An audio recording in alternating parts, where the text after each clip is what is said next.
Hello, everyone. So welcome to this episode of Technosocial, where we've got Edwin and Alexander back on. And then we've got Joel Dietz on for the first time. Joel, we've not actually spoken at all, right? You kind of seem to have shown up on the scene in the intellectual deep web recently.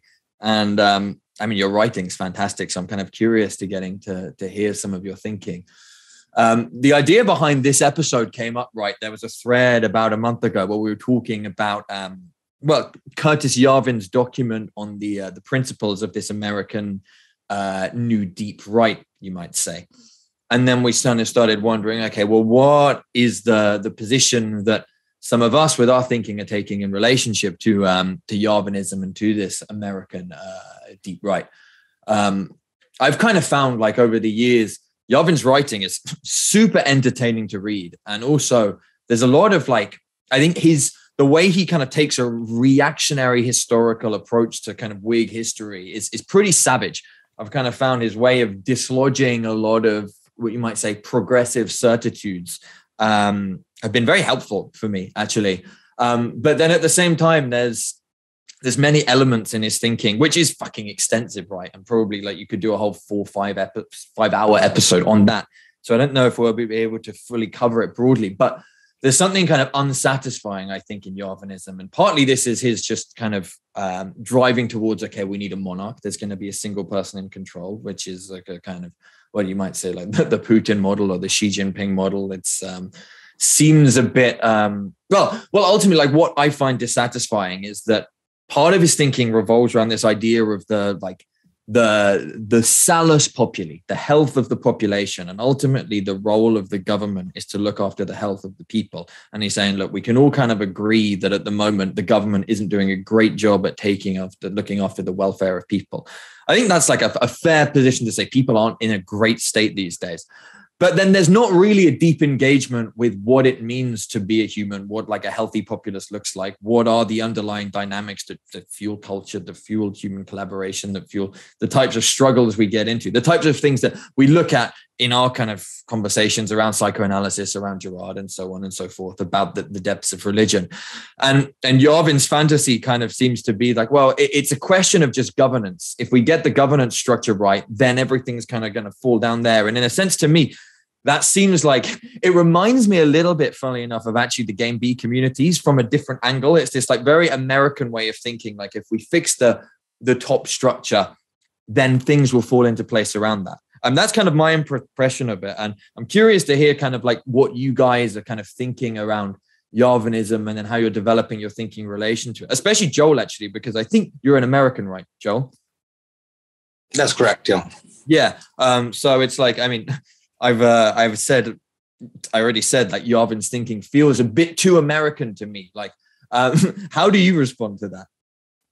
Well, I think, as I mentioned before, it is this sort of 0 to 1 idea as well, which he even mentions that you can basically take an idea from nothing and implement it at a scale where it becomes a monopoly, provided you have this right group of people that are willing to work in a very dedicated fashion in order to do so. And, with these people like Peter Thiel, who basically have this vested interest in not just supremacy at the level of democratic systems, but algorithmic supremacy. Basically, you have all the algorithms that determine the state without any ability of any third party to kind of inspect them or know what they're doing.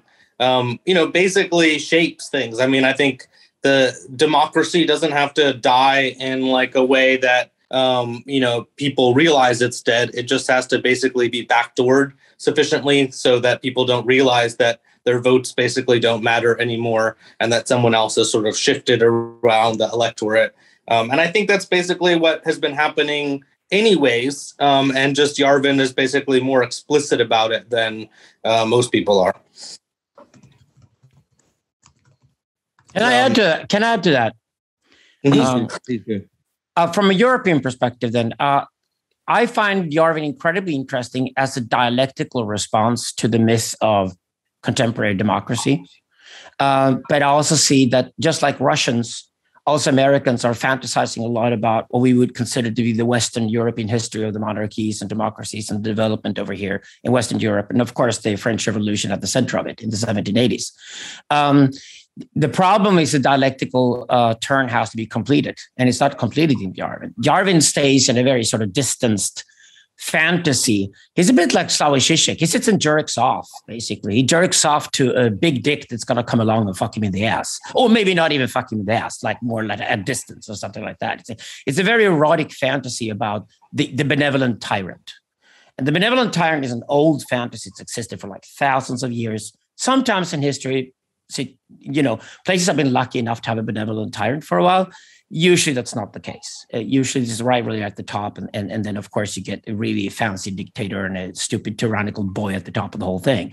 But it's feudal tyranny if you're nasty. And it's the dream of the feudal benevolent tyrant in that case, if it is Yarvin. And Yarvinism is that. It's a dream about an American monarchy. But this fits in well with the Peter Thiels of the world right now, because what they haven't figured out yet is that what historically happens if a system is sustainable and resilient. Compare, for example, the Persian Empire that is in its various forms lasted for 2,200 years, whereas the Egyptian Empire lasted for 6 years before it imploded and Egypt never came back. Imperial theory here is interesting because imperial theory validates that its system has to have several different power centers that are competing with one another to stay, to be sustainable. And this way, the U.S. Constitution has served America well since the 1780s because it institutes at least 3 different official power centers that are in conflict with one another. And they still work. It's not that there's democracy any longer. It's just that power is split. And I think it's more interesting to talk about in the long run, for a system to be sustainable with no morality involved, but for a system to be sustainable, does it have to have several different power centers that are naturally competing one another where not one of them can take over the show? Or would you actually prefer to have a tyrant and then you get Putin or Xi Jinping or something like that today? And I think that's what Yarvinism has to stand up to. It has to stand up to that scrutiny. That's what I would like to propose. Yeah, so I'll weigh in. I mean, there are many levels of discussing Yarvinism, right? But starting from the kind of ad hominem perspective where we did start, quote unquote ad hominem, I guess. American, sure, I can't really comment on the US, but what I do notice about Yarvin, as a fellow engineer, I think, or rather as an engineer knowing a little bit of how maybe engineering works in the US and the relation that particular cohort of workers has to other cohorts. I think that what's good about Yarvin is his dry humor, right? So when he dissects these ideas, like you mentioned, all 3 of you, he does it in a very skillful way, in a way that retains some kind of crispy dryness. On the other hand, I think what's lacking in him, or rather his big lack or his big fault or his blind spot, is that he has this kind of nervous giddiness about him, and it's reflected in his demeanor, but also in his ideas. Everything is very light, I would say, and that lightness has got everything to do with his hopes for a top-down system. So I guess, Alexander, you can correct me if I'm wrong, but you would call him a Platonist. And yeah, I mean, he does have I would say an air of being a realist about him, but he's not based. I mean, he's swinging big tools as if he was based, but he's not really based. And so that would be my critique. Like, I think there is something still too airy about him, but that's purely the ad hominem of it. And that, incidentally, is why I think the resemblance you see to Game B. Of course, Game B is also a lot of tech people who imagine that everything about the shared reality that we have can be administered as if it was a database or something like that. Oh yeah, everything is just, if you can just implement a little bit more common sense or a bit more transparency, or a bit of this, that, and the other, everything will be dandy. Yeah, that has to be some kind of philosophical fault of argumentation. What do you call it? Fallacy or something. Yeah, So, Yarvin is not going to go big. He's going to be a favorite among guys like us and preferably stay as a funny trickster who's going to be around for decades. But he's not going to be big because there's no skin in the game. He's not an activist himself. He's not involved in anything. He's just sitting at a distance. That's what I said. He's sitting there jerking off in the forest, too, hoping a big dick's going to come onto the scene and become the king of America. And then America is going to prove itself again. The problem, I think, though, where Game B at least looks to the future a different way. It doesn't try to go feudal. It has Rousseauian problems, maybe. At least it is more vulgar versions. There are smart guys in Game B like Daniel Schmachtenberger who I highly respect as well. But if you look at the comparison of the two, it is that this is an incredibly American perspective in the sense that it's Americans only speak American English, having a dialogue with themselves, pretending they are solving the problems of the world. That's just... Come on, guys. You don't speak Mandarin. You don't speak Hindu. You don't talk to other guys. You haven't studied other cultures. You can't just sit, I wouldn't say California, but you can't just sit within American discourse and be a New England, I would call it a West Point nobility brat, like Yarvin, and then read a few Italian thinkers from 100 years ago, and then off you go and you're going to solve the future of the world or whatever. It takes more than that, but it's an important voice in the dialogue. But again, Yarvin is not the thing here. Peter Thiel is the thing here. Peter Thiel and these guys are supporting guys like Yarvin. I'm interested in what Peter Thiel, what I call the first of the three netocracies, what kind of fantasies they have, what kind of power they think they might have. Because I think we can talk about it later, but I think eventually the netocracy is going to split up into three different fields, because it's three different sets of talent to be good at running a symbolic order, an imaginary order, and a real order. And every damn paradigm we've lived through as humanity have always split up in these three different realms. And I think it's going to happen here. And only the first netocracy is established so far. And that is, of course, the real order itself, which is data and data processing. And these guys like Peter Thiel, they built their entire power on that. Peter Thiel has no skin in the game. He's not going to be the king of America. He probably even can't be the king of America. He's even foreign born. And he's already moved to some kind of atomic warfare safe bunker in New Zealand anyway. So obviously he wants to be Wizard of Oz, but a kingmaker. And the question then is, to take a guy like Peter Thiel seriously, does he subscribe to an American monarchy as the chance for America to shine again? Or does he understand that you still have to stay with the US Constitution somehow, or have some kind of digital update of that for America to stay prosperous? But I guess my question for you then would be, if the real being data is one of these three domains, and I very much, I wouldn't say I know exactly what that would mean, but yeah, I buy that everything is not governable under data. Whereas some of the people who are working in that field, maybe naively, would say that everything can be inundated under that, like Industry 4.0. They imagine that within that circle of jerks, they imagine that everything can come under the dominion of data. But would you say what else? Well, let's just start, Edwin. Well, let's just start. Well, you're saying. Do you seriously think human creativity is a major force these days? Aren't we over that point already? Aren't we behind that already?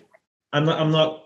It is what you do with the data, right? It's the processing of the data. That's the point. Here's what I'm saying.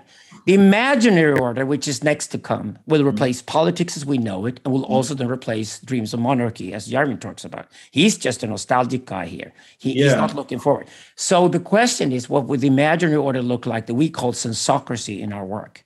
And sensocracy is basically just all the satellites of the world, everything around the world connected into a oneness, not an American empire, a global empire. I wrote a book called The Global Empire for a reason.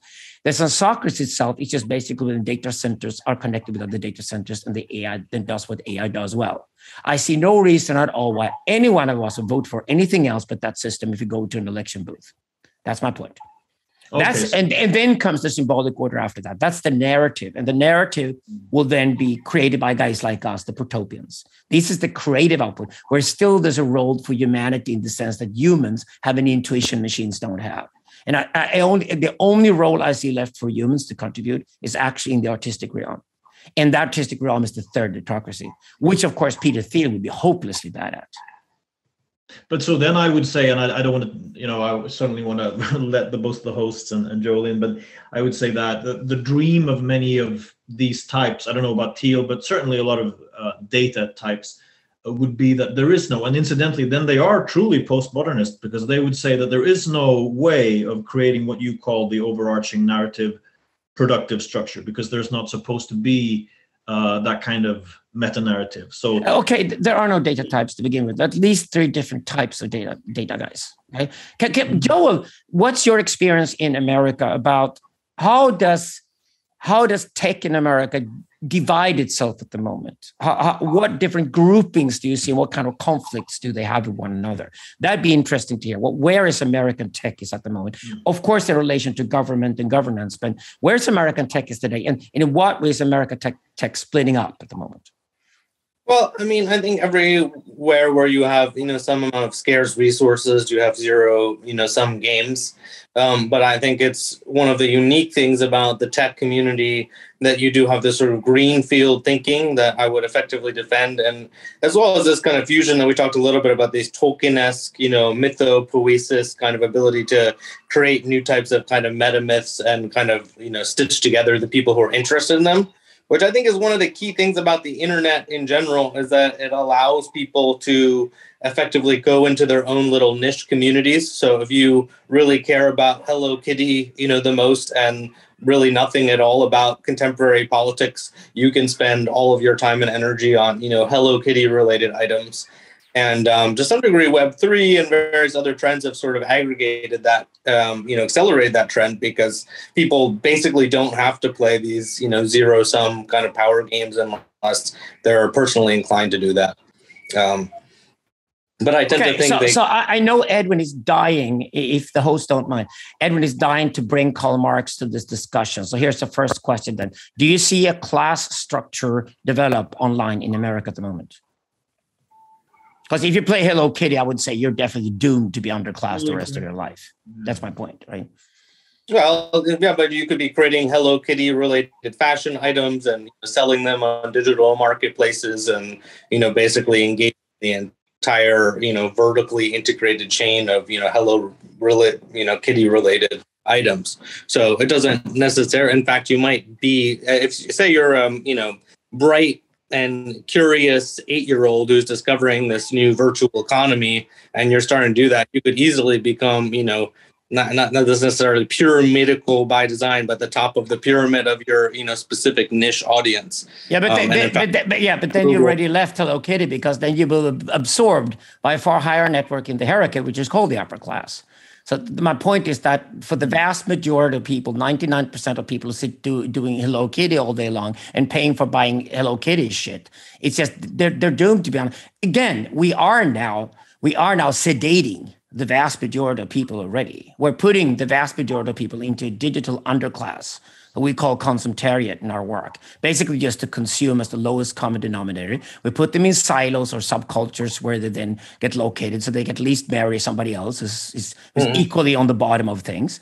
But of course, the guy who's prosperous within the system and sells the Hello Kitty shit in the Ponzi scheme called the Hello Kitty subculture will immediately be absorbed by Peter Thiel guys. I'm on the list of the heretical.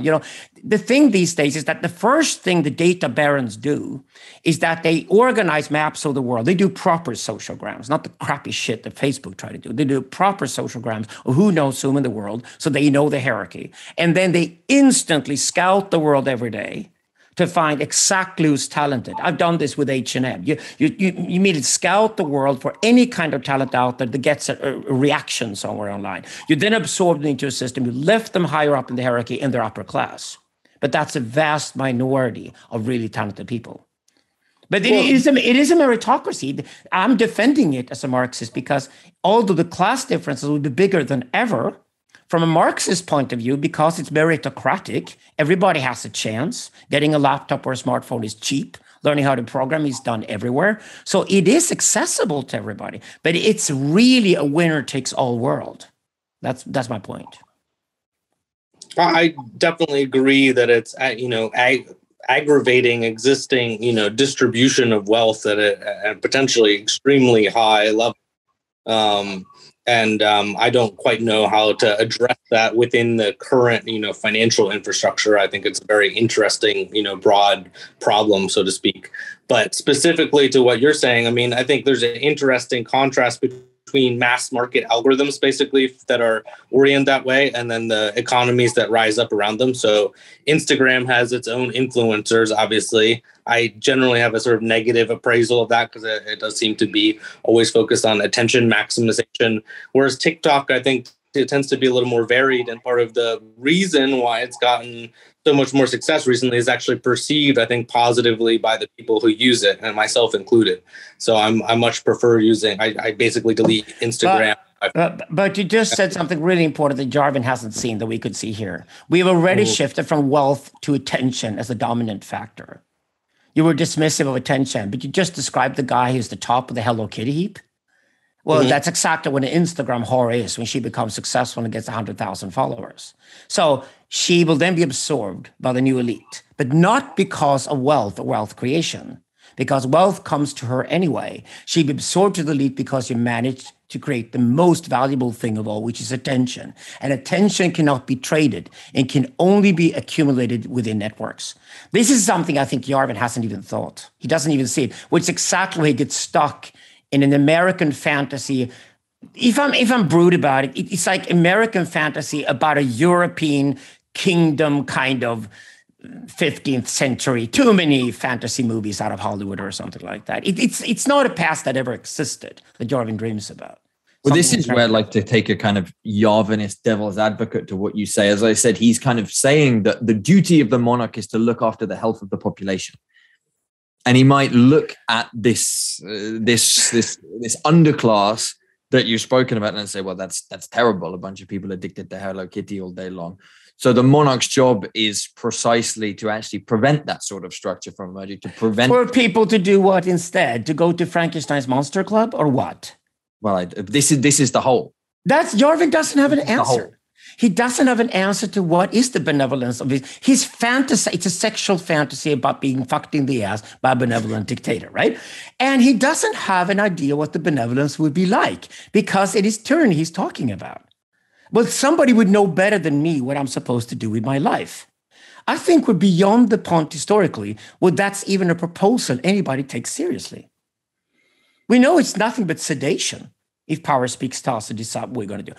We know he hasn't studied Michel Foucault, right? If you studied Foucault properly, which Americans refuse to do because they don't get it. If you studied Foucault properly, the job is to see the world from the slave's perspective to look towards the masters. And all you see from the bottom of society where you look up is absolute madness. Power is absolute madness. But Yarvin is dreaming about power being something entirely different. And I don't see how that ever was the case. I think he's stuck in a fantasy movie script. I would venture to say that he is stuck in a fantasy movie script. The reason why there's a certain missing sex appeal to the new right, and why it always attracts people that are incels, that have this sort of broad psychographic character, has precisely to do with the fact that all in all, Yarvinism seems to me to be a storyline about those who sit at some sort of below, looking and desiring to be like a fantasized those who are above. And the reason why, say, guys like Thiel invest in them is because I would say that guys like Thiel are understanding that the three estates are changing. You've talked about this in your work a lot, Alexander. And they're changing and they're shifting. And we're in the middle of the throes of this, like who gets to be where in the new estates, which are going to be sort of this tripartite netocracy versus an underclass. And what's glaringly missing from Yarvin, which is potentially symptomatic of something, is a lack of women. Or rather, where's the sex appeal? Where's that ability to manage attention, to draw attention, and to understand desire?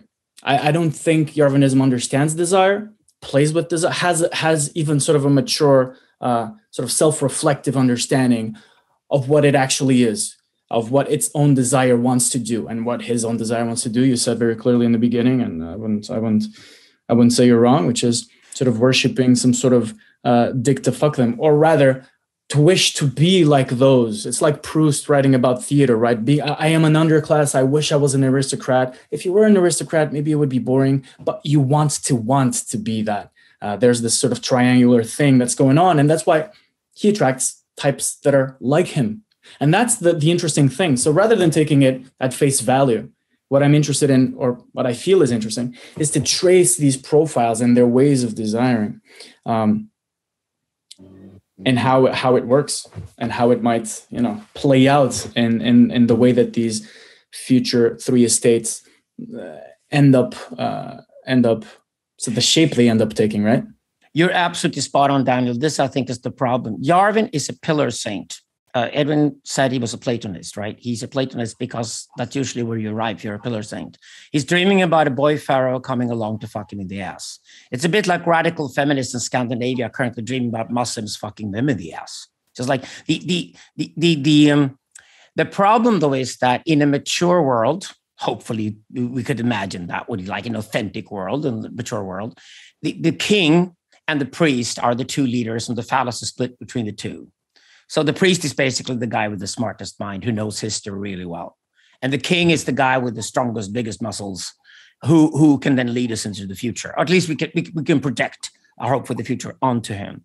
And this is, of course, is a boyish fantasy as well. It's the boyish fantasy about the hero. But the hero is also then split.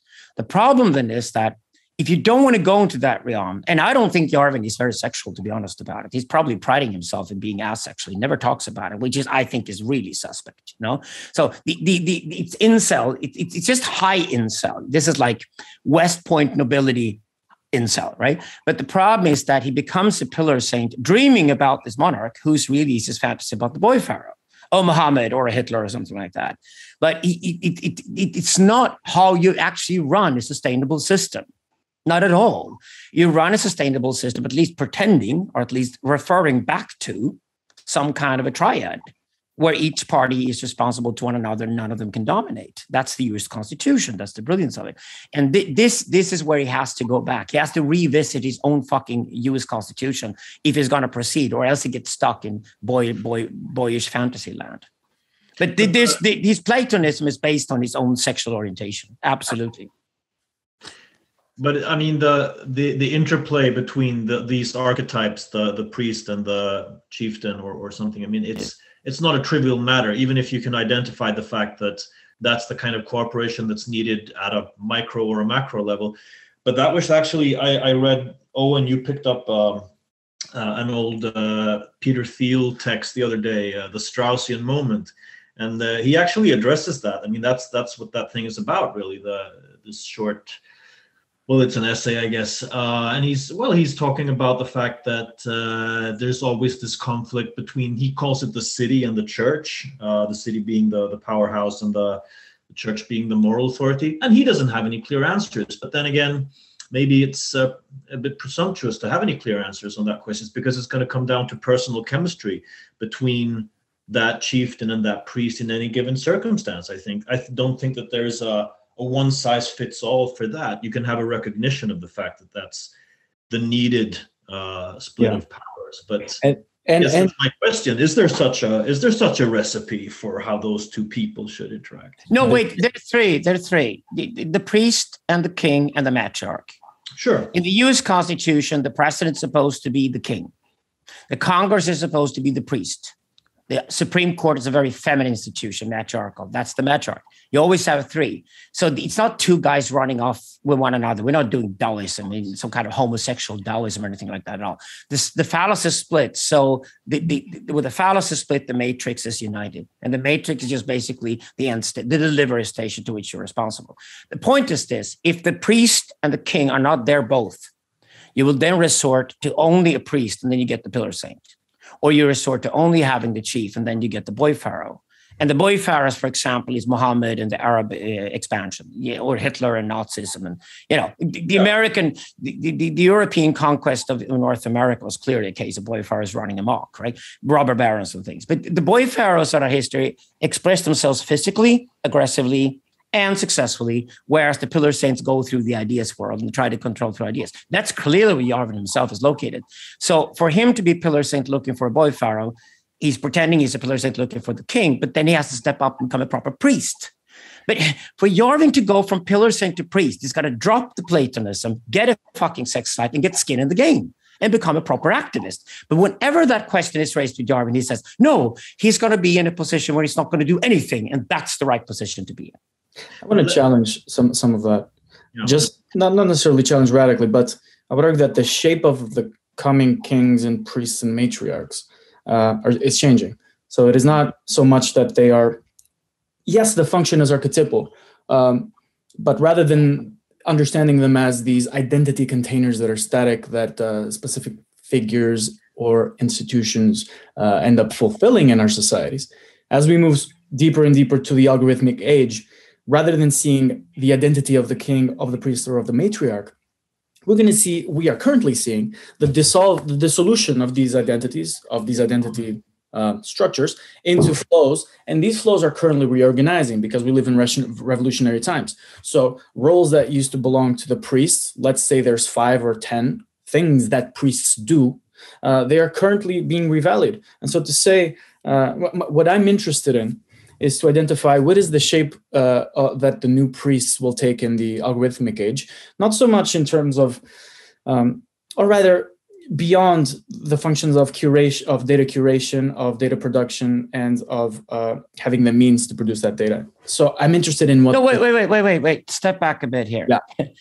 I'm a paradigmatic, right? You cannot fool me believing that the priest and the king and the matriarch will not return. They just return in digital form because we human beings perceive the world as real. There's a reality outside of us. Then we interpret that with imagination, which is imaginary order. And then we create a symbolic order to communicate it and create a society. So that will return all over again. The thing is that the real in this time around is data connected to attention when it comes to human relations. Yes. So that's one quality. That's a real order. And that's what we have already. That's the big tech, definitely big tech, right? The other 2 orders have not yet been developed. So the imaginary order we developed is basically taking the role of politics. Like it is the empty order of the 3 orders. That's the imaginary order because it's just an empty fantasy space. It's more feminine, and because it's feminine, it's mythical. So that's the mythos. The third one then to return after the logos and the mythos are established is the pathos, and that comes in through the symbolic order. So you have all 3 being returned again. I'm just saying that goes with every paradigm. I don't see reason at all to believe that won't happen with an autocracy and what happened with digital.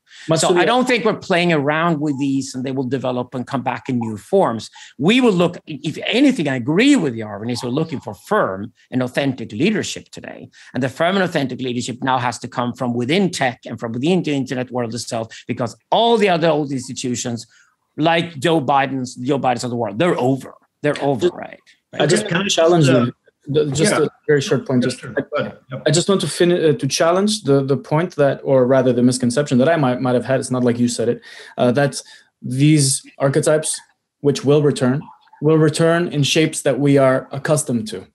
So in other words, they will return perhaps as function, as process, as functions of data. What are people projecting to when they look at the blockchain as this universal keeper of contracts, if not a, I guess, kingly jurist function?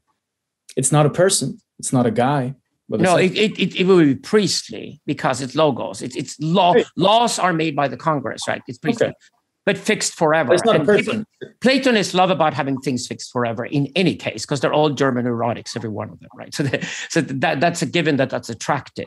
That's certainly attractive. Although I think Joel would agree with me that ironically, the shift to blockchain would be that it actually be the opposition to the monarchy that Yarvin is dreaming about. If anything, blockchain promises to be the opposite of the AI.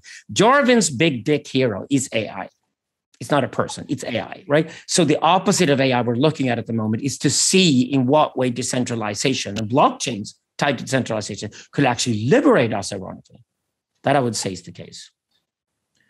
I guess what I'm interested in, and of course also the Marxist angle, but in this case, just to sort of create a bridge between what I would say is Alexander's maybe more determinist view with respect to these roles, more determinist, and Daniel, you're talking more about some kind of a bigger sense of anarchy, I guess, or freedom in how these roles or shapes or archetypes might be mediated and brought forth today. I think irrespective of one case or the other. I'm interested in like what I said before, not so much what is the priest or the ersatz for the priest, or what is the king or the ersatz for the king, but what is it about them and their relation that makes it stable? Because from my vantage point, it's perfectly possible that in some given circumstance, it could be on a local level or in a company or globally, if you're going to go that way, you establish a split of powers. It can be between two actors, it can be between three,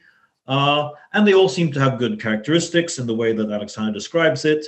But then one goes and gets a little more power hungry, and they start playing because they're not done with their bullshit or whatever, or something happens, one of them dies, and there's not a good enough replacement. So what kind of relationship between the archetypes makes it possible for that to, well, I guess, function in the way that you are saying it typically does function?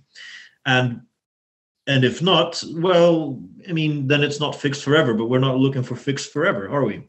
So I think these things emerge not out of conflict, they emerge out of conflict, not out of planning. That's it. And the flows of these archetypes will be dissolved, they will manifest, and they will struggle for the next decades.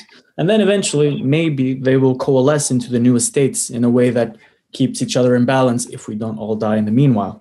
But right now, trying to trace the way that these functions, these identities, sort of get threaded into specific flows and how they weave onto each other is a very pragmatic, tactical question even.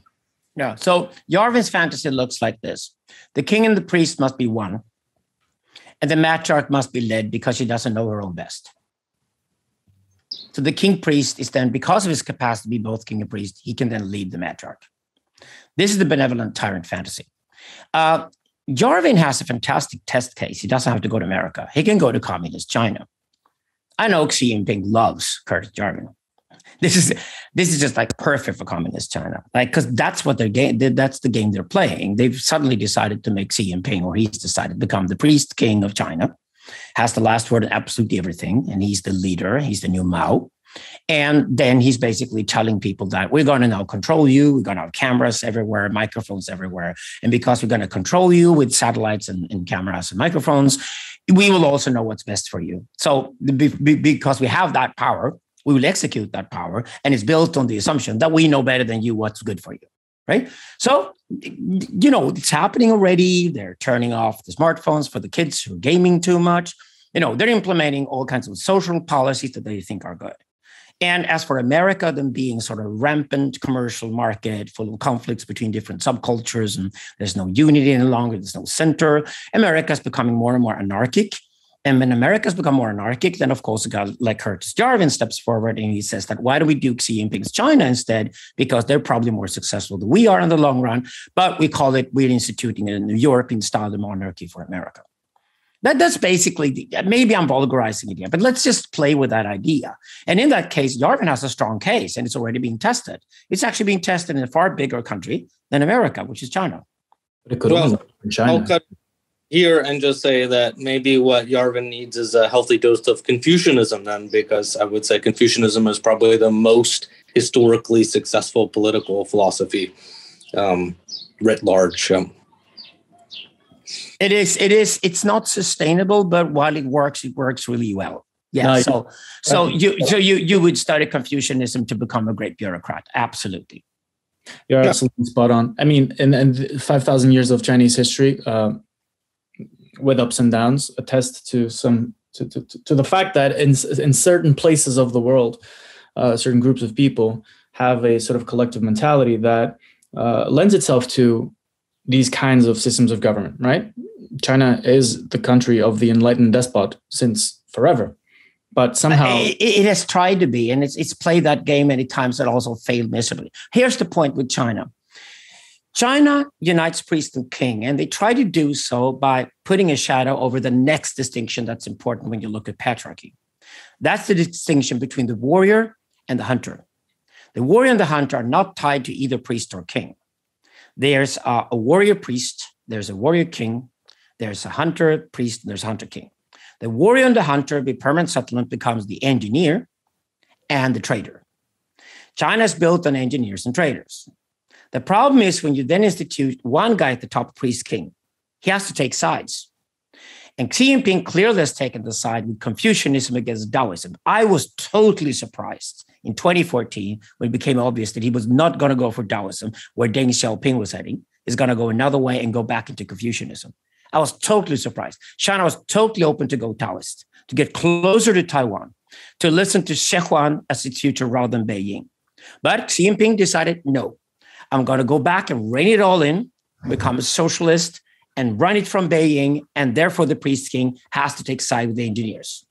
Engineers love Confucianism. Traders love Taoism.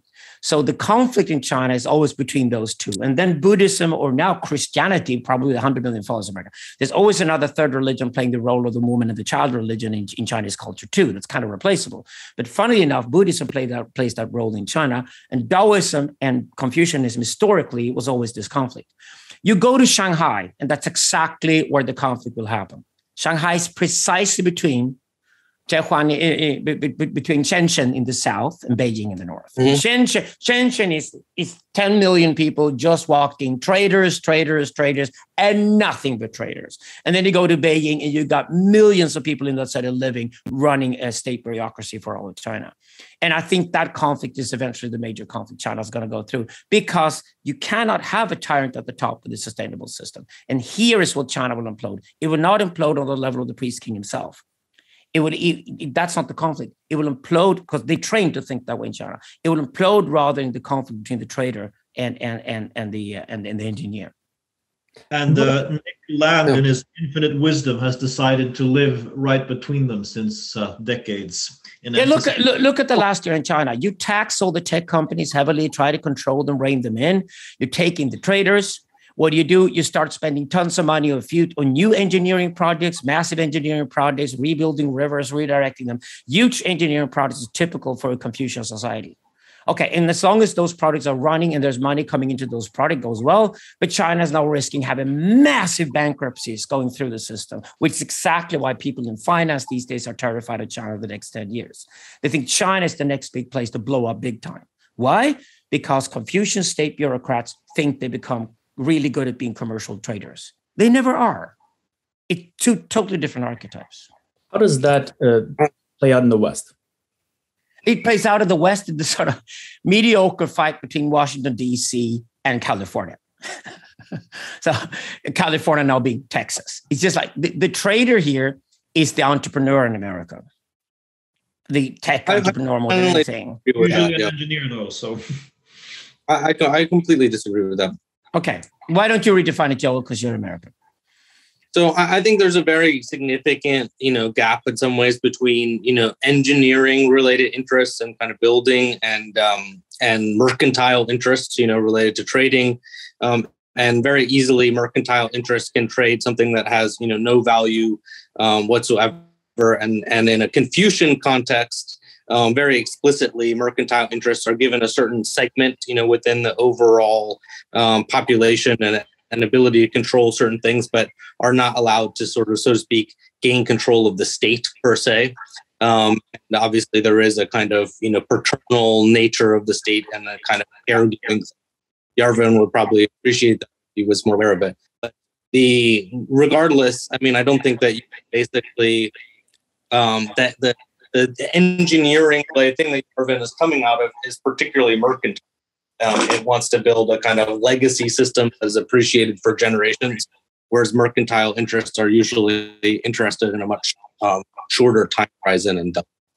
Yeah, but that's correct. So, for example, in theories of state, you place infrastructure as the name of what engineers and then Confucians should be good at, which is basically what will only pay off in 50 years' time. That's when your grandchildren can benefit from it. Certainly the state has to do, because no commercial interest would ever be interested.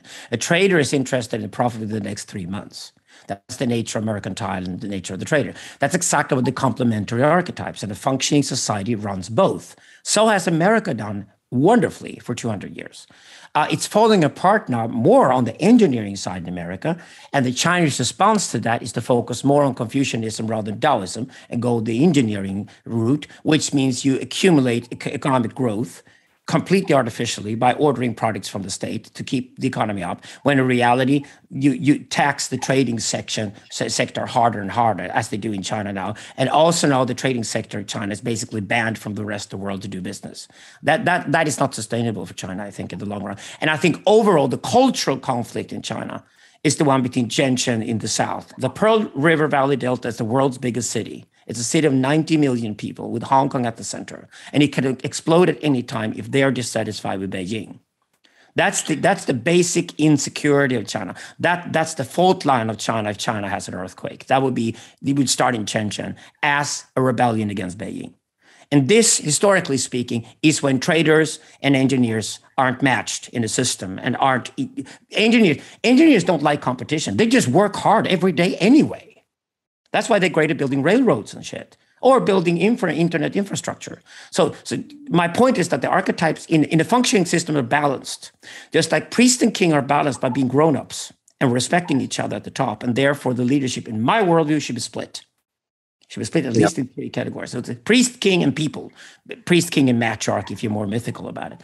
And then that triad can then you can start looking at the second category, the way men archetype themselves to each other is they go between the warrior and the hunter, because the hunter kills every day, but the warrior actually has to kill other human beings that aren't feed, right? So, and that you have to understand if you live in a tribe is a fundamental distinction and 2 very, very different talents. The 2 basic different talents of men are these 2, warrior and hunter. And I think that division must be understood as different from priest and king. It's not, priest and king is on the leadership level. Warrior hunter is on the sort of mass level of men.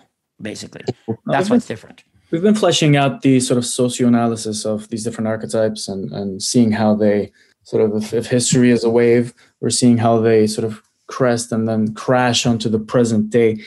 But what about the woman in the matriarch, especially in an age of attentionalism, of the algorithm, where in an age where there are these conflicts civilizationally, we were discussing in America the dichotomy of the engineer and the hunter, and the tradesman. In China, it's kind of reversed. But where's the woman, and especially in the context of attentionalism? Because I feel like that's somewhat missing, and it would be important to figure out where to place, where to think. Mythically speaking, the people are called woman and child. Woman and child are the people because they're the delivery station. So if I'm a man, I go out there in the world to protect and provide. I protect and provide woman and child. Woman and child are people. That means the matriarch is the people's own voice. And the people's own voice is only, give me what I need. And if you give me what I need, I will submit to you.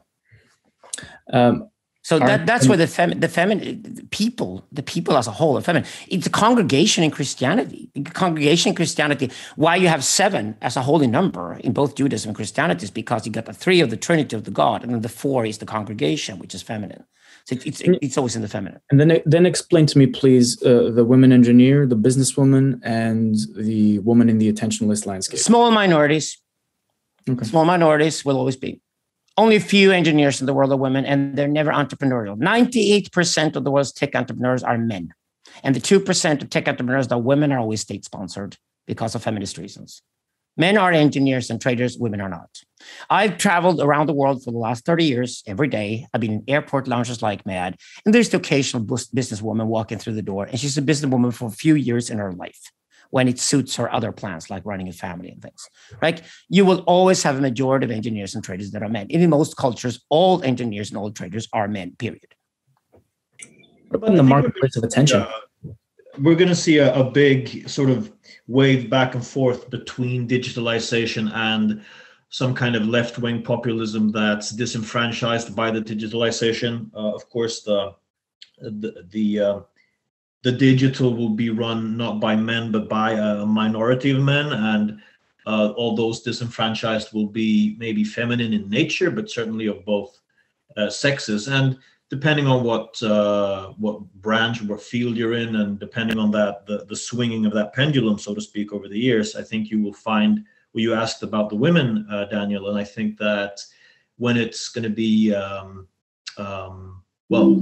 at times there will be times when they're going to do better in the labor market, and there are certain skill sets that I think women have that mean that they do better with networking. They do better with, I would say, the kinds of tasks at a particular workplace that is covered by day-to-day consistency. I think women usually do better than men. Men are better at really coming up with something a little bit quirky once in a while, and then maybe they're... Women are not innovators per se. They're not. They hate risk-taking, and you got to be risk-taking to be innovative. They're not innovators. Women will always do fine because women breed.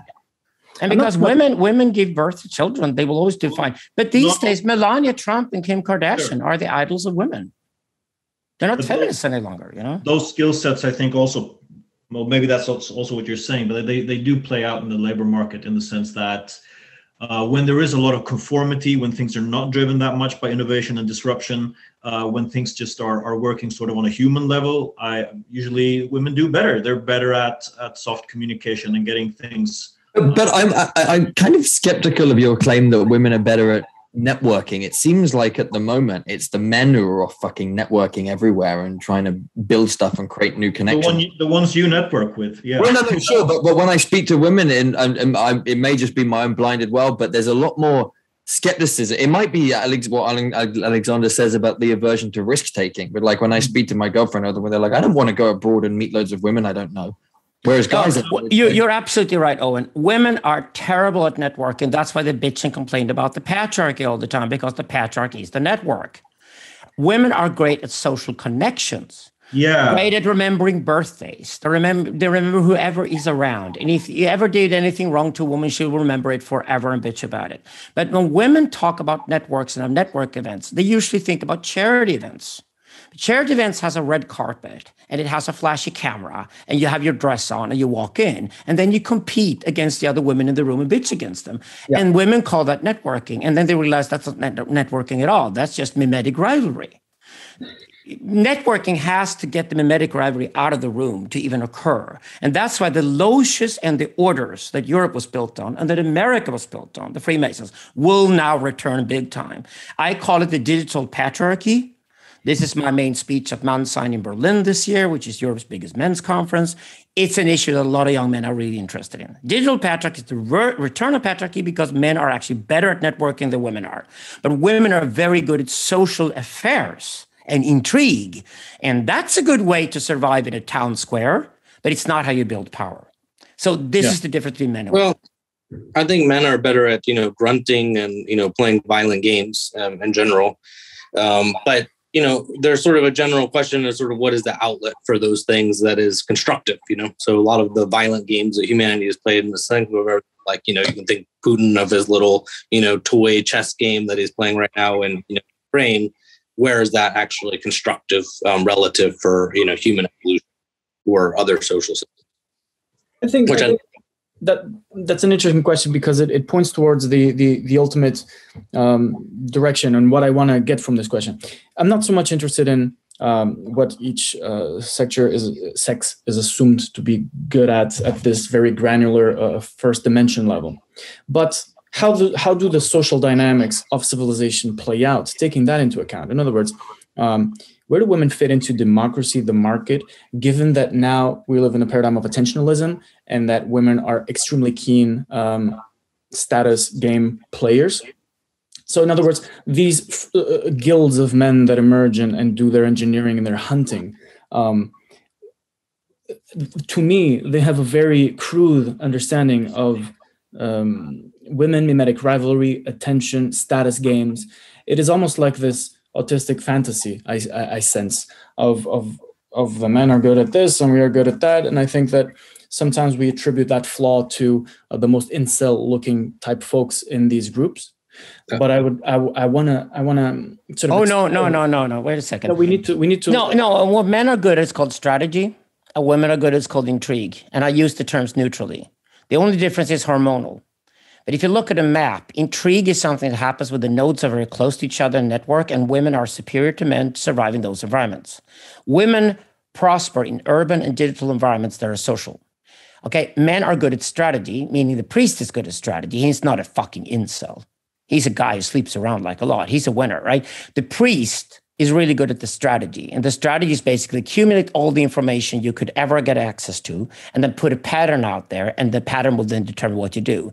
And with the priesthood from now on in history is supported by huge data centers and have access to data. This is a golden age for priesthood. You're one of them yourself, Dan. You're doing ontological design. That's like artist meets priest. That's what it is. So you're perfectly positioned yourself to be one of those guys, and you're going to be center of the patriarchy, since the patriarchy now has to be more creative. So I think to understand women is absolute key, because they're half the population, they give birth to children, and they have their own spheres and their own subcultures, and you have to have access to those too. But I think women are at fault in the sense that since democracy, where Yarvin is right, democracy is now falling in importance and influence. What women haven't discovered is that power is moving to tech, and tech is a completely male-dominated world. So women will now be reminded again that the advantage they had after 1945, when 70 million people in Europe died, out of which 60 million people were young men, and women got into the labor market and could live on their own with a dog rather than getting married, that advantage now basically evaporated. And we're back to a position where digital patriarchy returns. But now at least women know the story. And the story then is that maybe they should then put their positions in there. And a woman can always marry successful men. That's how women will always get ahead and be fine. So they're secure in that sense. And that's exactly the play. You're completely right, and that's what I wanted to zoom into. Right? What do we have to say about the process of women's enfranchisement, entry into the workplace, entry into democracy, the expansion of rights? Obviously, that has culminated right now in feminist movements and all of that. But it seems to me like where does that go in the algorithmic age, especially taking into account not only the archetypal talents of women, but also their position in history right here, right now, as 50% of the workforce, as a huge part of democracy, as a huge part of politics, of activism, etc. Where does that wave crash? I talked to a woman yesterday who's running a new sex toy startup, which was actually very original. She tied AI to it. And she doesn't do the AI. She employs her engineers to do the AI. But she figured out what she would do because she asked women what they wanted with their sex life and didn't have. Brilliant business idea. So it's not that women cannot create networks, but as they do, because they don't take risks, they wait until men have done something, and then they do the female equivalent of that. And that's what smart women do today. I always tell women who want to go into tech, don't come with the first wave because you're a woman, you hate risks, and there's just tons of men there, and most of them will fail. Sit and wait for a couple of years, see who was successful, and then come through the door and become his communications director, and then do the female version of what he just did. Women who follow that advice are smart women who get ahead, and they're very successful. That's using your feminine archetype to its ultimate strength. And why not? So have we heard the last of the wave of women's enfranchisement in modern history? No, listen, we're four guys talking here, right? So 5. So I leave that to women. I always leave it to women to decide what they're going to do with their own lives. And I don't want to change that. I'm sure they find their pattern and do their own. I think like I'm interested as an engineer. The kind of way I kind of looking at it is that the age of the bourgeois individual man as the leader of the family and the leader of his business is kind of over. And that's kind of the era when really the woman in the 18th, 19th century gets pushed to the side. And then, like, if you look at classical feminism, a big kind of drive is like, right, how can we make this woman who's been pushed to the side one of these individual men who runs his business and runs his family? And we've kind of got to that point, but it seems like if you look at the conversations of everybody, say under 40 in our networks at the moment, everyone's fascinated in how do I have a good sex life, men and women, which is why things like the new Tantra networks are like the episodes that we've done with them, people were just fucking falling over backwards to shove dildos up their asses because they're really curious about it. And I think, so there's this thing of like, I think it's going to be a big thing in the relationships between men and women now. It's like, okay, yes, you can work wherever you want to, I think, if you've got the talent for it. I don't think that's going away. But now it's like, how do we actually have good erotic lives? How do we have good relationships? And that involves that's the kind of new frontier of masculinity and femininity, I think, rather than looking at like political and business enfranchisement. I want to go back to the beginning. which kind of relates to this. And, Yarvin comes out heavy against Whiggishism of various sorts, but I think he kind of misinterprets what, the Whigs are and kind of a genuine kind of progressive spirit. And I think it kind of relates to this because a genuine progressive spirit is sort of expansive by definition. You're expanding the knowledge of what exists on the earth, cartography, you're expanding in the sort of scientific realms. And generally speaking, within the sort of sexual realms, I think there is an overall trend. And you see this, for example, TikTok influencers, new social media platforms, basically expanding both what is acceptable, what is kind of normative, and, what, people are willing to kind of try. And AI related, stimulus tools is certainly one realm of that. We talked a little bit about metaverse and what's possibility of like other types of experiences you could have with other creatures from other planets. I mean, why not if you can? So that progressivism angle is interesting, and I'll tie that together with what you just said, Owen. I think you have a very interesting point, of course, about this bourgeois archetype, the father or the man of the house. What I'm seeing right now in Sweden is that a lot of young, I would say, middle-class women who are very good generalists are actually putting on their pants and the skirt, so to speak. I mean, they are doing their best in sexual rivalry, I mean, in the spirit of that, to be actually as much young women as possible and as much successful men as possible. Of course, since it's a little bit of a mimicry situation, what they're going to do is they're going to resemble a combination of your everyday 50s man and your everyday 1950s woman. So I think we're going to have a cohort of middle-class Western women who will be very much similar to one another, very careerist. I mean, that's been going on for a while, but we will see more careerism together with exploring femininity. While for men, I think everything is going to just be more chaotic, because for men, a lot of men can have 2 or 3 years of really successful careers that'll have them made, both status and money-wise. So everybody, all the men are chasing that kind of situation. They don't need 30 years or 35 years career stability in the same way. So I think we'll see exactly what Alexander is talking about a lot. This inner circle, outer circle dynamic is going to get amplified like fuck, because all the women are I'm repeating myself. That's what I'm seeing from my horizon, like a huge discrepancy between the sexes for people in my age turning up. A lot of men failing and picking themselves up, trying again, maybe in different ways. Some guys really, really successful. Some guys don't pick themselves up again. We've seen that pattern for the last 30 years. You have guys at the bottom and guys at the top, but then you have a huge, amazing female middle class. Exactly. That's where we're all heading. America and Europe, the same. Yeah. Women in the middle, but then guys to the top, which is the digital patriarchy, and then a male-dominated underclass. And the thing is with culture is that we don't mind if men die, They die in battlefields and all over the place. So if guys are losers, we laugh at the incels and they go and kill themselves. And we're going to see more of that, not less. But there is a lot of class. I think we have more class mobility among the men, upwards and downwards. The benefit of being a man in this case is that you can't really move down if you've been successful enough, unless you kill yourself with heroin or something like that, because you've made your money and your network. But sure. You can be really wealthy these days, but suddenly the networks are closed because nobody want to hang out with you anyway unless you give away your money. So you could definitely be wealthy and be excluded from the attentional networks. I see that already happening quite a lot, to be honest about it. So I don't see wealthy guys any longer unless they become philanthropists first. It's just a waste of time, right? Money can't buy my friendship. And that, I think, is the dominant mode, to be honest. But we're reinforcing this with women in the middle. And women can then choose to be the Melania Trumps and go and marry, the successful guys, sleep with him once, and then have a child and then have a shoe account, But women can also probably pursue careers. The problem, though, is that when we look at the numbers, the actual numbers, women often run into crisis at around 40 years of age. And guys actually excel. If they are successful, they excel between 40 and 60 years of age, which women have most of their problems. So it's just that we look, for example, go and see a psychiatric care unit, and you'll discover that women and men have very different curves when they reach problems. So women, it's the teenage years. The end of the teenage years is dramatic. They're suicidal when they're 20 because of pressure from the in-group. This is what Instagram does to young girls. But if you survive Instagram, you're 20, you'll be fine for the next 20 years. And that's when you breed, marry, and probably remarry and kick out your husband and get a new one.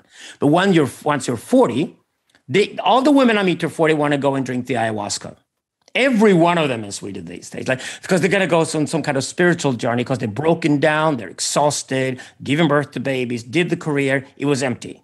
And then they want to find some kind of spiritual femininity that is an excuse for them to get out of their career mode. Whereas men actually will pursue their careers intensely between 40 and 60 years of age, which happens to be the age when engineers and traders excel historically. So again, but guys at the top, guys at the bottom, how big those sections will be remains to be seen. It could also be different part of the world, but we'll have a woman-dominated middle class for sure. That's already the case. Fantastic. So from a social engineering perspective, and like many other insightful social engineers of the past have said, the people are women and children, and you influence them, you influence the world. And so my question, and I think that it would be a missed opportunity not to delve a little bit into this from at the biggest scale possible. My question is the social cultural phenomena of feminism today, beyond the woke sort of accentuated hysteria of today. Where does that sit within the algorithmic age? Where does that sit? What do we as creative social engineers do with the fact that you go into any bookstore and you find things like this? As a cultural phenomena, the pervasiveness of this is too large for us to just dismiss it at you're either Melania or you're an engineer woman. Like, I feel like the very subject matter of the topic that we're discussing, of designing the flows of the algorithmic age of the future, the political systems of the future, needs to take this into account. The great failure of Yarvinism is that it doesn't, and we should not fall into the same mistake. So my point is, where does the great, amazing, womanly middle class go? It's already happening in Sweden. You know, Johnny Depp versus Amber Heard. Okay? Me Too was Sisters United. A woman can never say a lie. A man is always a liar, right? It's the most vulgar, cheapest form of radical feminism embraced by the middle classes. That was Me Too 2018, right? What happened with Deb Heard today in Sweden is fascinating, because half of the women, especially the most public ones, the gutsy, sexy ones who were for Me Too, said, we actually don't believe a word Amber Heard said. We admit that women can lie, which means they have to go back dialectically include that into their analysis when they did Me Too 4 years ago. So they're stepping back. What they're going to is classical feminism, or feminine and strong. They're just open for it. And then the other women will have so much invested in the Amber Heard side of things that a woman can never tell a lie. And that's, of course, the radical feminist position, which is fundamentalist. It's the Islamism of Western culture. And they will then stay with their position. And I think it's the healthiest thing that could happen to feminism. I said it with Me Too happen. Me Too is going to be feminism's first major backlash, and all for the better, because feminism needs to be split between classical feminism, which is I'm a woman, I'm proud of it, I'm struggling in life as men do, I've accepted equality, I've gained it.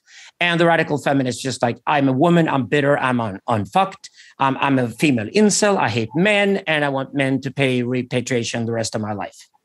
And that's essentially where woke is ending up. Woke is ending up with the radical feminist position, because woke never had a future. Woke was always about killing us all. You know, it's a death cult. And this split is already happening in feminism in Scandinavia. It's very interesting to see.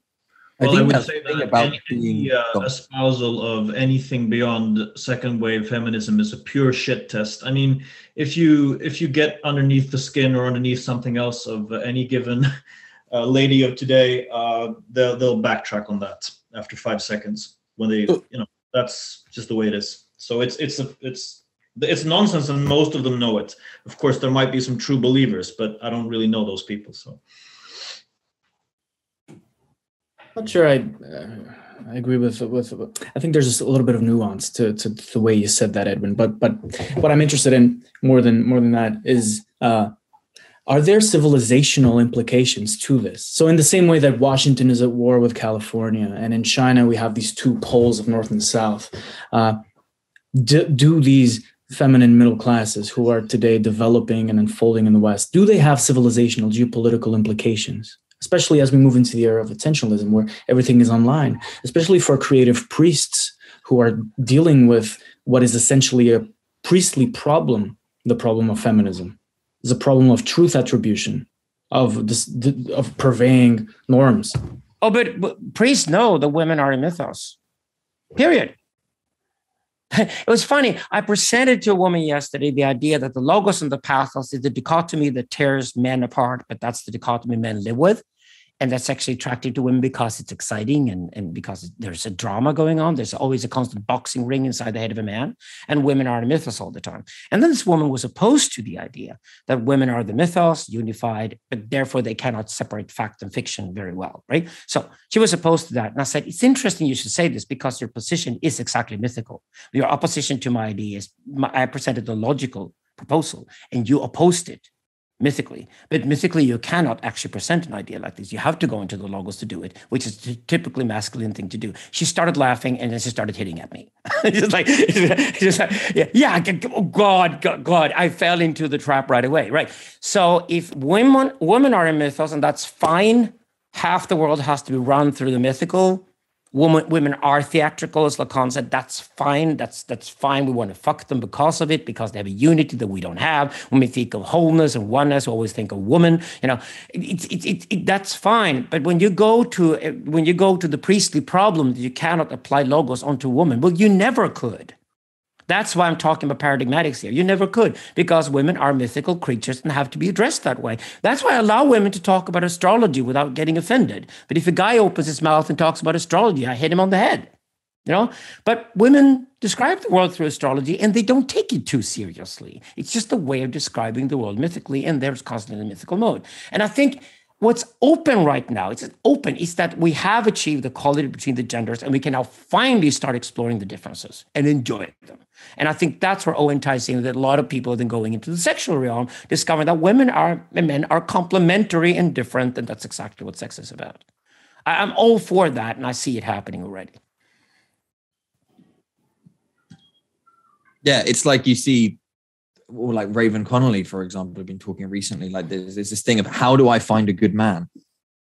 That is one of the big questions that it seems to be that like women who are at least thinking deeply are on at the moment. How do I find a good man and how do I get fucked well? And that's not a trivial question. No, and my answer is find several. And let them have complementary roles. Well, I think because we're going through the paradox that we've had the last 60 years or so, where we were talking about this last weekend, that we've had the pill and we've had the abortion, and so sex is everywhere and sex is happening everywhere, but it's happening quite poorly.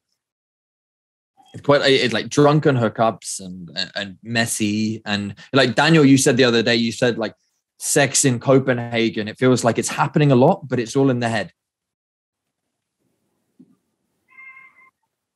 Where are the dicks and the pussies? Well, that's why we're skeptical of Game B, and then we're skeptical of Curtis Yarvin. They don't talk about sex. Number one rule, you don't trust a brother unless he's fixed his sex life. If he's not even talking about sex, like if he could pretend the world was desexualized, then he's definitely a boy pharaoh or a pillar saint. Right away, right there. He's not. But has the boy pharaoh's been successful? So historically. Oh, I don't talk about success. I don't even talk about morality here. I'm just saying that, yeah, Muhammad was intensely successful, Hitler less so. They're both definitely boy pharaoh characters. And the Quran is as terrible as Mein Kampf were. They write terrible books too, because they're not pillar saints. They don't have priestly talents at all. You know, boy pharaohs write crappy books like Mao's Little Red Book, the Quran, and Mein Kampf. And then they conquer the world and have no sense of humor. That's typical for the boy pharaoh. And they can be very successful. But I'm not doing a morality of success. I'm not doing morality at all. I'm doing sustainability and resilience. You know, and Muhammad, yeah, the religion spread. But have you seen Islam ever return in a successful form, except that it's torturing people and forcing them to stay with their religion? Not really. I'm not impressed with Islam. I think its record over the last 1,400 years, besides being popular, is terrible. Terrible.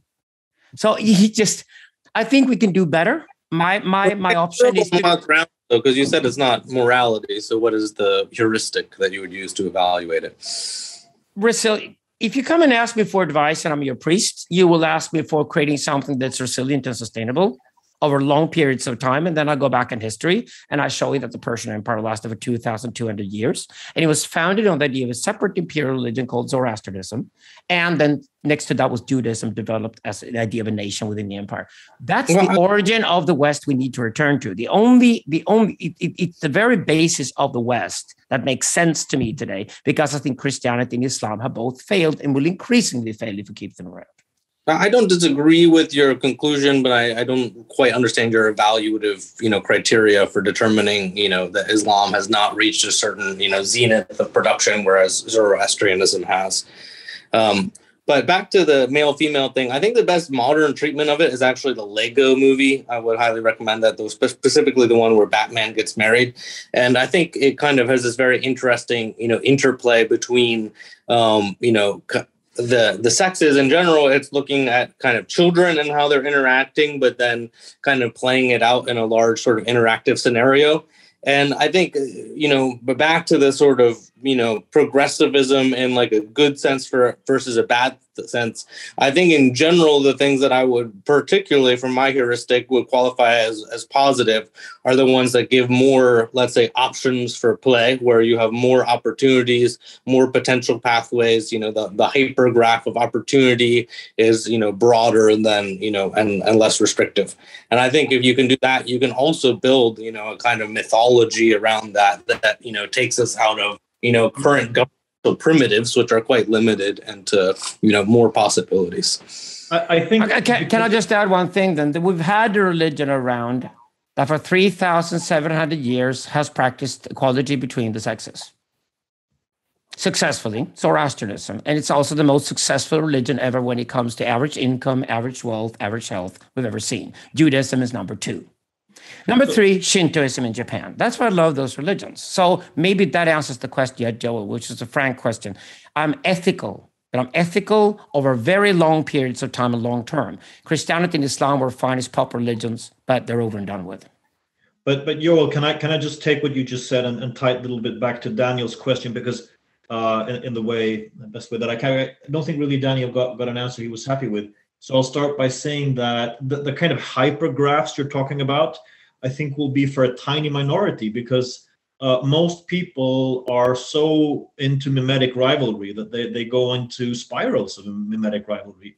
And where your question about where is femininity headed, or what kind of ideas will femininity or women bring forth onto the digital hologram, I would say that there's been a race to the bottom. If one is not very happy with woke or third wave or fourth or fifth wave of feminism, there's been a race to the bottom, a mimetic race to the bottom.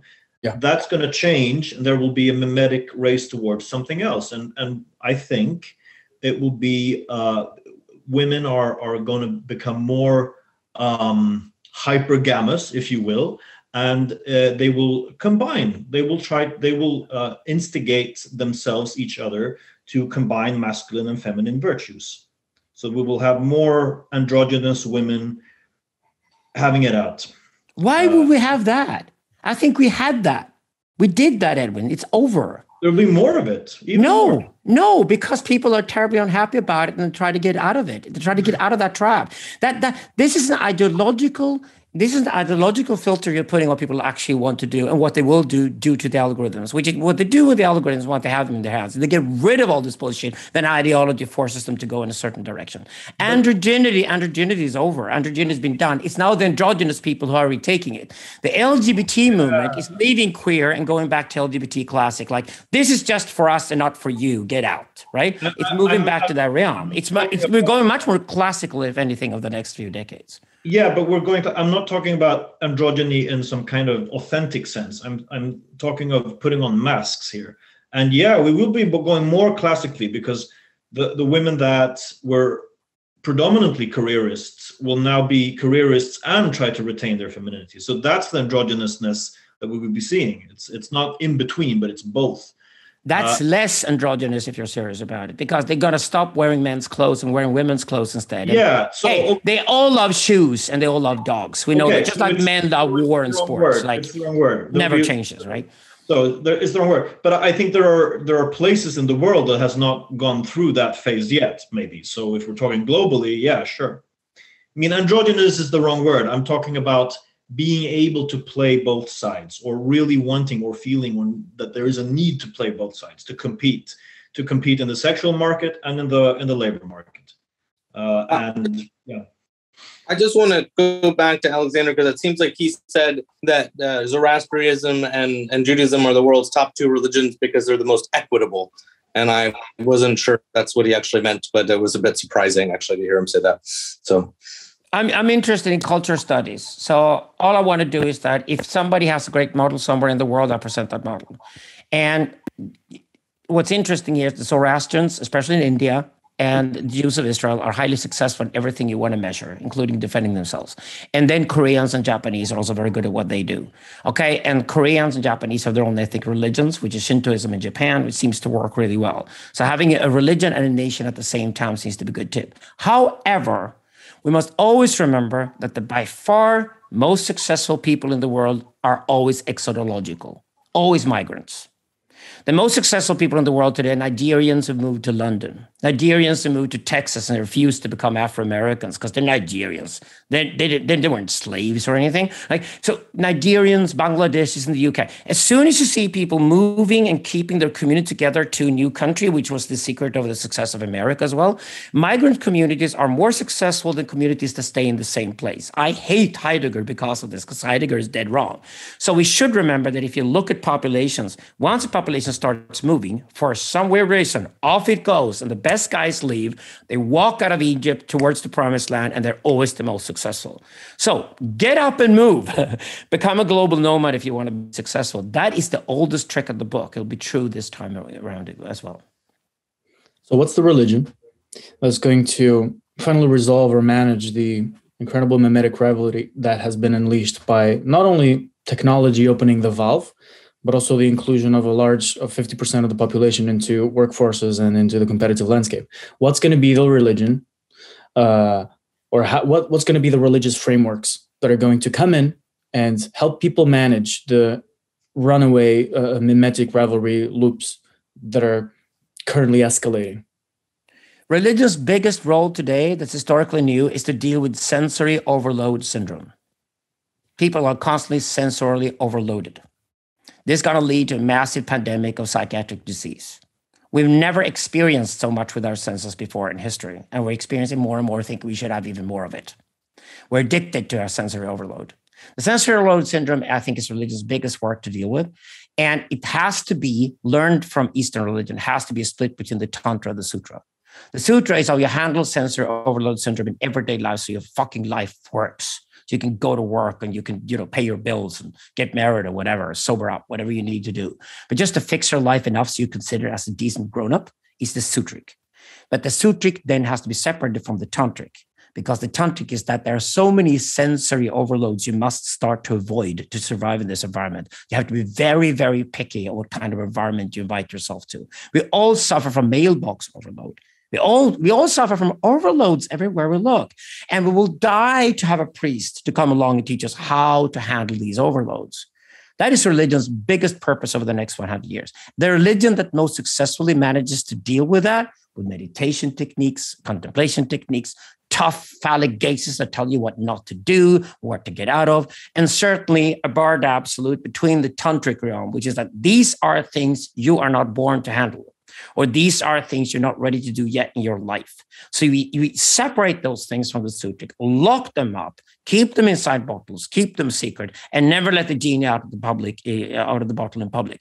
Or as I say, if you keep on going with the cult of transparency we inherited from Christianity, we will force feed our 2-year-olds hardcore porn within a generation. That has to stop.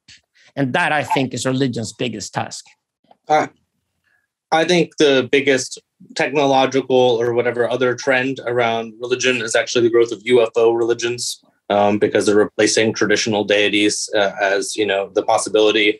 And you also have metaverse or virtual worlds that are becoming more and more prominent, integrated to our normal lives. So I suspect that the greatest new religion of the 21st century will effectively include first contact in a kind of virtual universe. Let me add a third to that, because it's really interesting, the fields that I work in geared towards the environmental and ecological. I think the third one is obviously nature worship in every which other way. But in the context of sensory overload, I would say that the irony is that, yes, you do get people who actually manage to, quote unquote, worship nature by going out there, acquainting themselves with it in different ways.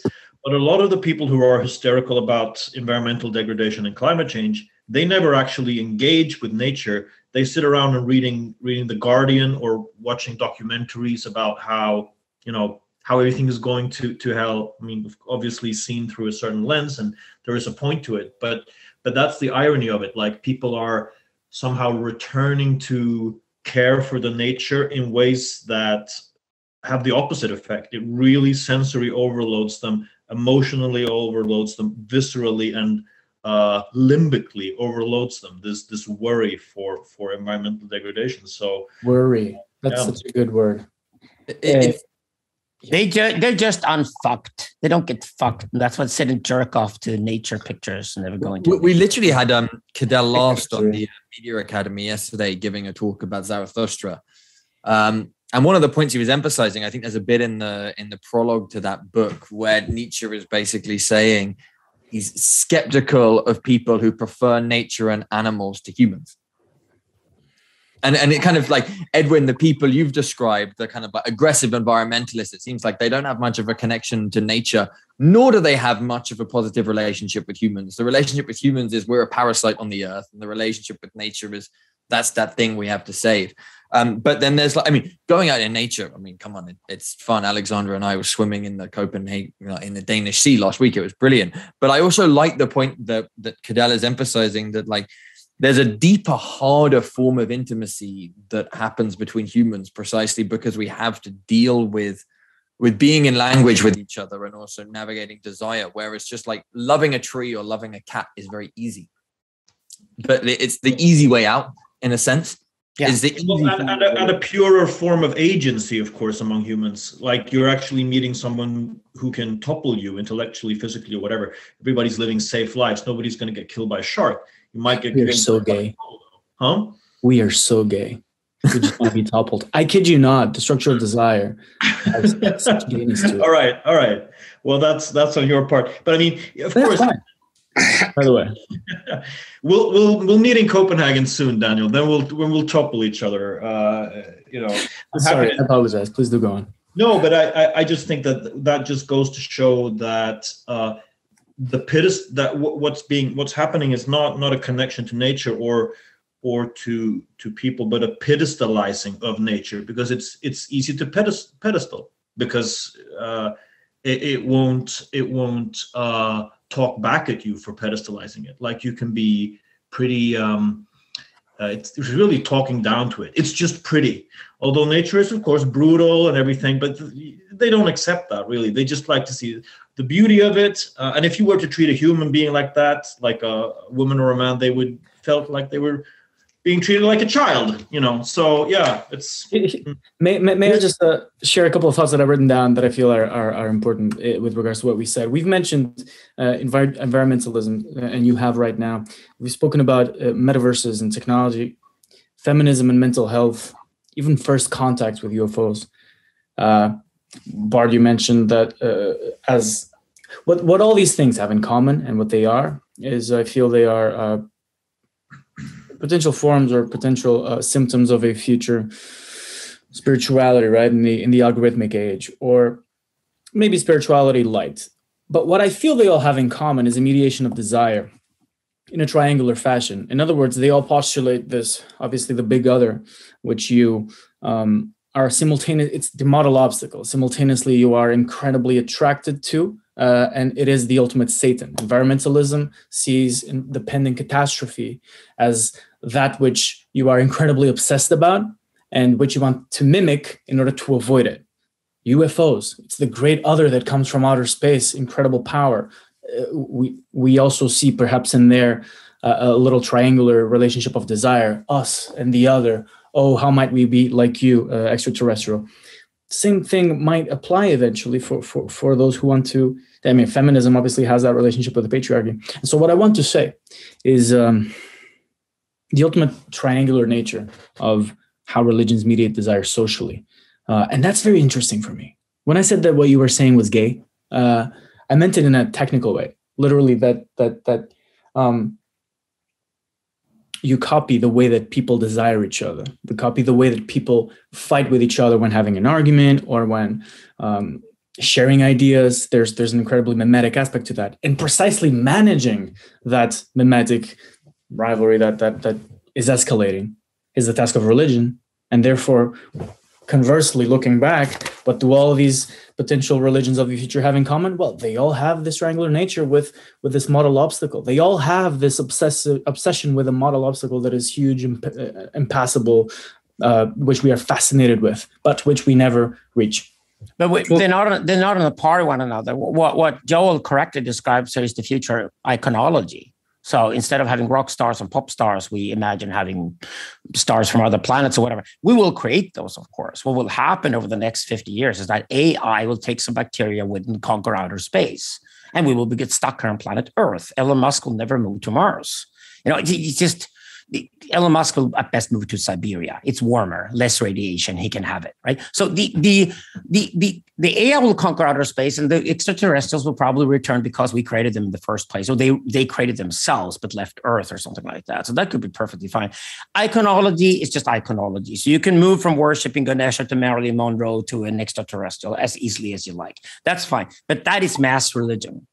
What I talked about when I said sensory overload syndrome, I talked about the number one major problem that people with maximum wealth and attention will spend their entire lives focused on solving.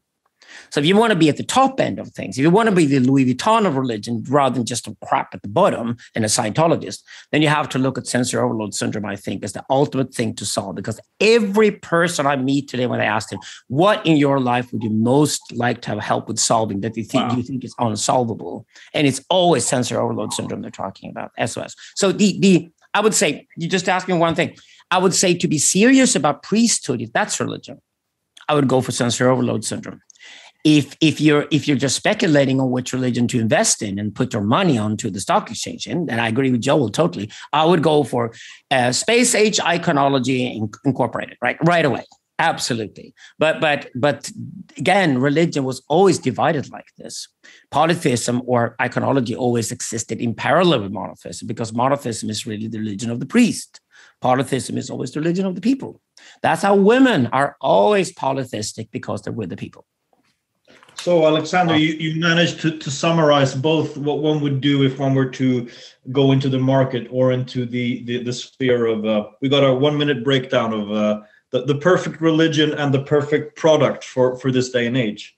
But I just want to return to what Daniel, you're always so succinct with your desire musings. And I mean, isn't it, maybe I'm beating an old dead horse here, but isn't it the fact that if you have an impossible goalpost or an impossible hyper object over which to masturbate. I mean, the climate crisis is such a thing. Extraterrestrials is such a thing. That means that you can never get down and dirty with it. And people are afraid of getting down and dirty with everything, with harsh dialogue, with sex. And if that is the case, it's perfect. If your imagined sex partner is extraterrestrials, the climate, complete world domination, metaverse in which your every desire is always going to be met and there will be no limits to anything. If that's what you dream about, you can keep dreaming. And that's what these people really want. They want to keep dreaming. They don't want to get down in the gutter. I mean, I would say what you described is the dirtiest thing possible. The distance is the dirty bit. Yeah, for some, maybe. Yeah, sure. Because if you have it, there's nothing but boredom left. Yeah. You must postpone. That's what perverts do. Perverts postpone. By the way, we got some really good help from guys who figured out about Curtis Yarvin's sex life. So his current girlfriend is a BDSM journalist. Would we expect her to be dominatrix then? Wouldn't we? Yep. Yeah. There you go. Solved. We nailed it. She nailed it. I'm curious. We nailed it. Go on, Joel. Any of you, since you seem to be experts on, sex and politics, if you believe that there is a quantitative aspect to human orgasm, and if there is a sort of maximum level to that, and what sort of ways of measuring that exist. Because, we've talked a lot about the power politics of sex, but not necessarily the apotheosis of sex. I would say that maybe that's a soft social science. In Copenhagen next week. That's going to be the max. Not kidding. Yes, but excluding me from the equation, of course, I would say that is a sort of soft science. It's relational, ultimately. The amount of pleasure that one can... First, it's subjective. It's like measuring art. You can't measure an orgasm because you can't measure art. Maybe you can to an extent, but... No, you can't. The point is, this is a new science called ecstasology. Get used to it. Really? You study how ecstasy actually operates. Yeah, we did it with the infinite now in the book Synthesis. So the problem is this, that if you go into an ecstatic state that is disconnected from everything else, it's pure horror. Pure horror. So it can only be ecstasy by being within a context with the ecstasy itself. Because it ends, right?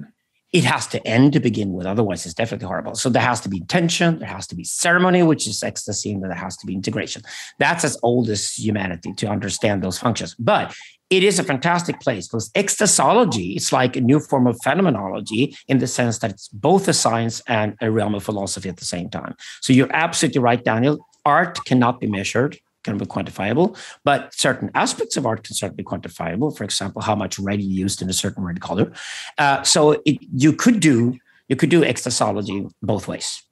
I think lots of people intuitively and historically rate art for its beauty and legacy value. It's, both the market value is partially determined by that, and many art curation things effectively, that's all they exist for. So I don't think you can say that it's not present. I think the problem is that as soon as you put a commercial value on something, it loses its sacredness. And that's exactly why money is great, because money then forces us. I love capitalism. It forces us to define what is public and profane to us, but it also makes it possible for us to decide what's private and sacred, which is exactly what you will never sell. If you put a price tag on your child, it's no longer your child. It's not a child any longer. It's just a commodity, right? So and that's what I love about capitalism. Capitalism these days more than ever, at the last end of capitalism, when it establishes itself before we go into intentionalism, it forces us to establish what's sacred and what's private to us, because sacred and private is everything to us going into intentionalism. I think I can add, it seems like on the sphere of art and sex, sure, we have a feel for different degrees of sophistication, intensity, but the moment it's tried to put into language, it kind of just flops. So it's like you can have a sense of having had a really good fuck or a mediocre fuck, but trying to put in some absolute objective category between them, it just doesn't really work out. And what's also conversely interesting is the ceremonial aspect of it. You say that from the moment that you symbolize it, it kind of gets materialized. But on the other hand, it only emerges through the symbolic order. It's always mediated by a tension between roles, by that distance, right? It is put into your identity as that exactly symbolic order. But actually, sex and art are pathical narratives. In the narratology, the pathical narratives, meaning that cannot be substantiated in any way whatsoever. That's why they're forces of nature within us.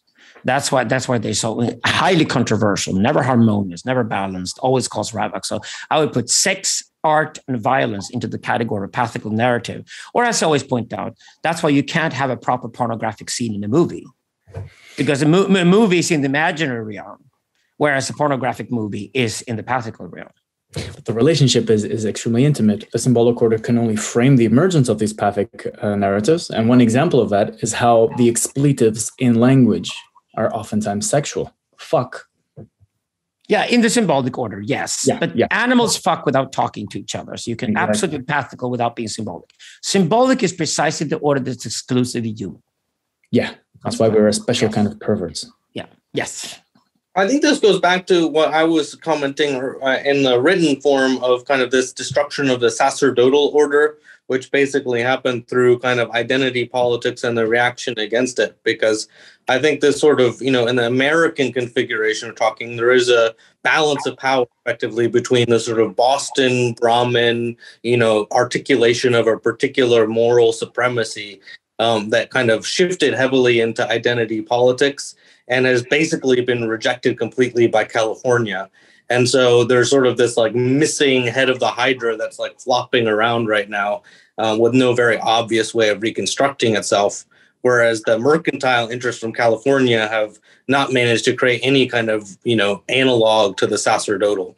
So exactly. This is what Peter Thiel is investing in. Curtis Yarvin possibly knows as well. He's dying to find a narrative where he can find his own place in that narrative and then find the other guys in the narrative. There's no narrative. Digital doesn't have a narrative yet. We're working on it. I agree basically, but I think it's there's a problem. It's funny. America's trying to find itself because America's just ahead of the curve. Europe is just behind, but we're going to have to try to find ourselves as well as digital Europe, just like America's trying to find digital America. It's funny that you bring up this concept of Thiel investing in Yarvin, because it's been on my mind since, Edwin mentioned that I was reading the Thiel's Straussian Moment essay, which is great. And he's got two lines in it where he's like, the problem with the liberal of today is that he has overly absorbed the Enlightenment view of humanity as just naturally good. The problem with the conservative of today is that he naively believes that the institutions of the past are going to be fit for dealing with the global problems that we're dealing with today. And then he's gone for Yarvin, who basically is in that conservative bucket, someone who thinks that the institutions of the past are going to be appropriate for dealing with that. I don't think that's quite true about Yarvin. I know it was stated before, but he, first of all, any American who was raised in the social milieu of Yarvin, and he mentions it himself in various of his essays, has a similar category as Thiel and the kind of esoteric thing. So they don't necessarily tell you all their opinions publicly. Second of all, they're clearly building alternatives to various things, maybe with a bit of a techno-utopian flair to it. But, much of the technology that's being built or speculated by Yarvin is effectively intended as a replacement for some sort of existing state infrastructure. But it would be inopportune and foolish to state exactly what the target replacement would be, because then it would awaken, the antibodies of that particular organization. I agree totally. And I think the name for that is sensocracy. And Darwin is then discussing the American sensocracy versus, for example, the Chinese sensocracy. He's got some really interesting ideas. My advice, if he puts more skin in the game into what he's doing, he certainly has the capacity and he has the starting point for his career to actually be a really formidable thinker that'll be read in 50 to 100 years' time. Because this is actually now where we're going from an anarchy towards what I call a plurarchy. We're seeing now some networks develop that are superior to other networks. And these networks now trying to find each other. And they're trying to find each other globally. And they use the English language to do so. These networks are established in places like Dubai and Singapore. So they're established way outside of America and China already.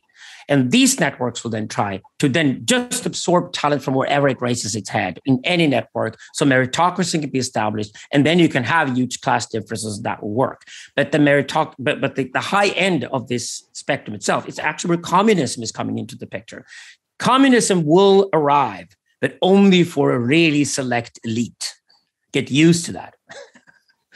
Well, if Peter Thiel invests in a reactionary like Yarvin, and then on the other hand, he invests in some crazy post-modern libertarian like Alexander or Daniel or Owen or Joel or whatever, he might have a shot for the moon. If you need two characters, he's investing in one of them, or more, or not necessarily characters, but you could put it this way: you got three autocracies, right? You got big tech already established. Peter Thiel as king himself. Then, supposedly, the sensocracy is next, which is, of course, the imaginary order that replaces the king and replaces politics. The third one is supposed to be the artistic, shamanic, priestly order, which is we call protopians. Thiel's gamble is this: since we're aware of this, why don't we go for protopians first, and then among the protopians, through artistic endeavors, develop a response to autocracy that is vastly superior to Chinese-style dictatorship. I think that's where it's heading. I think Thiel and these guys would agree that that's actually what we're all interested in right now, is to see, can we now explore through our endeavors, for example, the intellectual deep web is an artistic network. Can we explore through our protopian networks? We are protopians already. We're also becoming professional protopians now, paid for it, sometimes by philanthropists, sometimes by markets. Now, if you're there already, then the next question is, what do we respond to the Chinese challenge? Which is not Putin, that's feudal. The Chinese are definitely going for a autocracy with AI, with the king at the top, where the king is in charge of the AI, right? Is it AI itself that replaces the king? Or can the AI be split in such a way that there are different competing rivals within the AI that we can actually hold responsible for what they do? Which is the sort of the matriarchal dream that we need to address right now. Can we split power in such a way that at least it looks democratic or whatever, it looks open, so we can still have an effect on it? Or do we all have to go underground and try to avoid the police state as quickly as we possibly can and then go for decentralization of blockchains instantly, right? That's the choice right now. Well, if Klarna kicked out all their talent acquisition managers, they just need real protopian talent acquisition managers that'll win over the Chinese talent. They lose, we win. Maybe they'll have to use some interesting techniques. What do I know? But that's part of the puzzle. That's a lot more likely than we thought only a few weeks ago, to be honest about it. Yes, yeah. I agree. Guys, I'm going to go off and do Lev Polyakov's hysterical StreamYard show and scream at guys about decentralization and Web3 for the rest of the evening over here. So it's been a fantastic conversation with you guys. I love having Joel involved in our conversations. Fantastic. It's great. A pleasure to all of you. So. Yeah, Joel, great to meet you, man. Make your orgasms be deep, and take you to outer space. Stop coming. Stop coming. That's what everyone in Europe's doing. Men don't have orgasms here anymore. That's so passe. Hey, Joel, you're handsome, man. Come over here and join the sex cult. Bye-bye. See you later, Alexander. Bye-bye, people.